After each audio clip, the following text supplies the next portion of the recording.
네, 안녕하세요. 김성겸 목사입니다. 바이블 톡톡 오랜만에 영상 만듭니다. 오늘 주제는 초대교회에서 일곱 일꾼 뽑았던 이야기.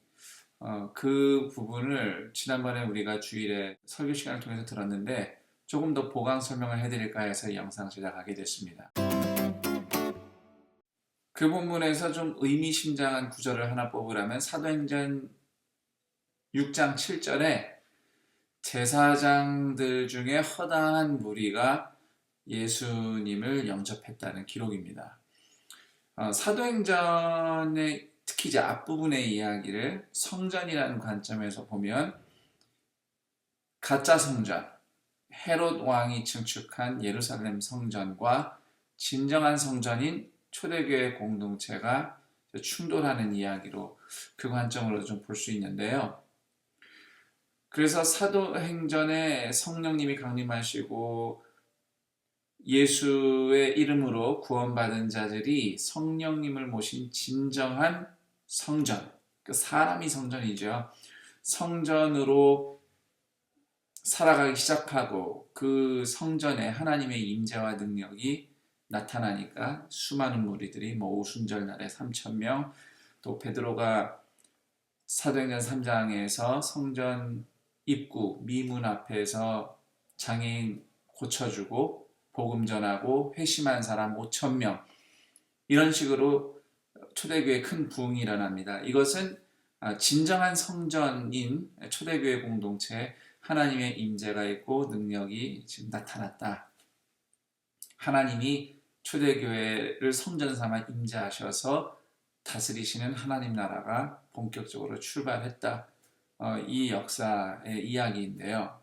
물론 그 초대교회의 부흥의 역사를 특히 예루살렘 성전의 권세자들이 가만히 두고 볼 수가 없었죠. 그래서 우리가 앞서 읽었던 사도행전 4장, 5장 이렇게 보면 성전의 권력자들인 대제사장 그리고 사두개파들, 물론 거기 이제 제사장 집단 다 포함합니다. 그들이 주로 초대교회를 박해하는데 앞장서게 되지요.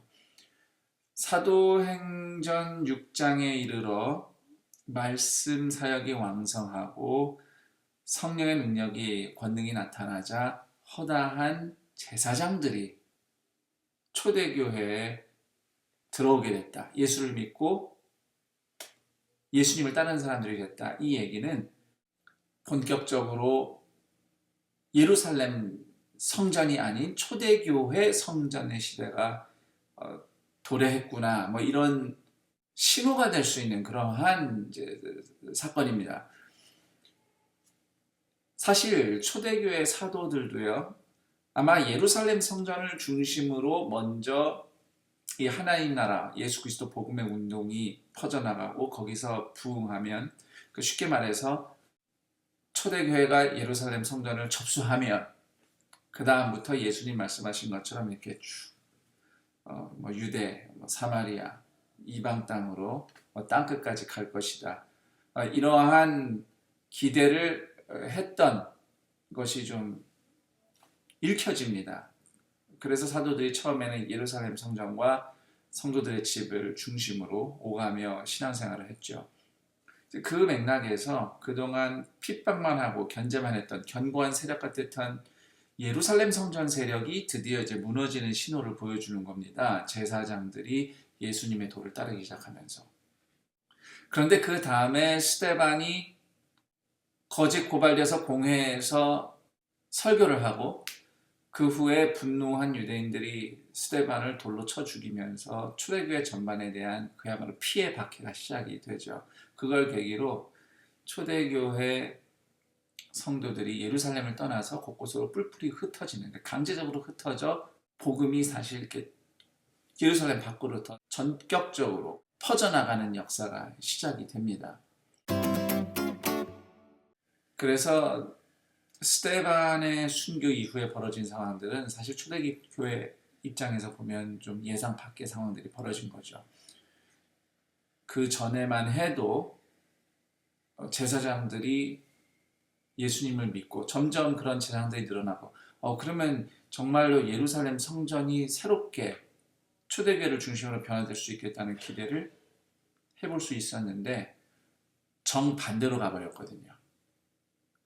그렇다면 사도행전 6장 7절에서 제사장들이 돌아오기 시작했다는 것은 사도들이 기대했던 것처럼 예루살렘 성전이 정말 아예 다 예수님을 받아들일 것이다. 예루살렘 성전이 회복될 것이다. 이런 신호가 아니라 진짜 성전은 초대교회이고 예루살렘 성전에 얽매일 필요 없다.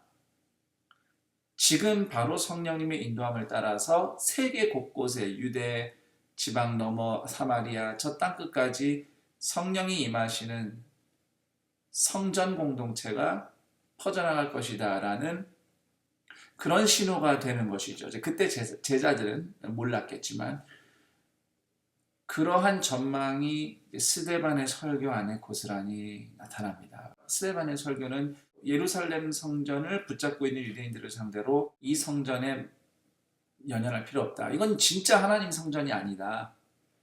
이렇게 설교를 했는데 사실 이 설교는 또 초대교회 제자들을 향한 메시지도 되는 거죠.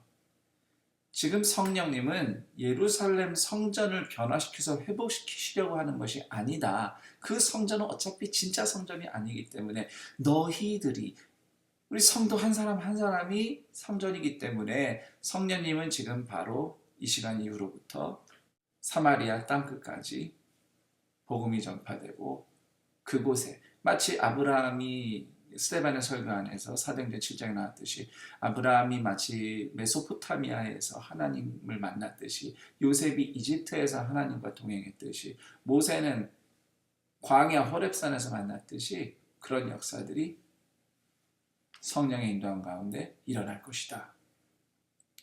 사실 이러한 하나님의 목적이 스데반의 설교에 뚜렷하게 드러난 거죠. 이 사도행전 6장, 7장 이야기가 우리에게 시사하는 바는 우리가 바로 그런 성전 공동체이기 때문에 어느 장소, 건물 또는 우리가 세운 업적을 연연할 필요 없다. 그것에 연연할 필요 없다는 것을 새삼 상기하게 됩니다. 우리 사람들이 가족이 됐든 또는 셀 공동체이든 우리 교회 전체이든 우리가 정말 말씀의 사역이 일어나고 성령님의 다스림으로 우리의 삶의 모든 곳에서 성령의 열매가 그분의 사랑이 역사하는 성전 공동체로 살아가는가 하는 것이고 우리끼리 모였을 때 우리 기독교 언어로 은혜가 충만한 예배를 경험하는 것보다 더 중요한 것은 마치 그 시절 복음의 역사가 사마리아 땅끝까지 퍼져나갔듯이 우리가 세상 속에서 살아가는 그 사마리아 같은 곳, 땅끝 같은 곳에서도 우리가 성전된 사람들로 공동체로 살아가는 것. 그것이 오늘 성령님이 우리를 부르시는 삶이라고 우리가 다시 한번 생각해보고 또 우리를 돌아보고 그 길을 함께 가도록 독려해야 되겠습니다. 이상 사도행전 6장, 7장의 부가 설명 마치도록 하겠습니다. 또 다음에 다른 주제로 찾아뵙도록 하겠습니다. 바이블 톡톡 김성경 목사였습니다.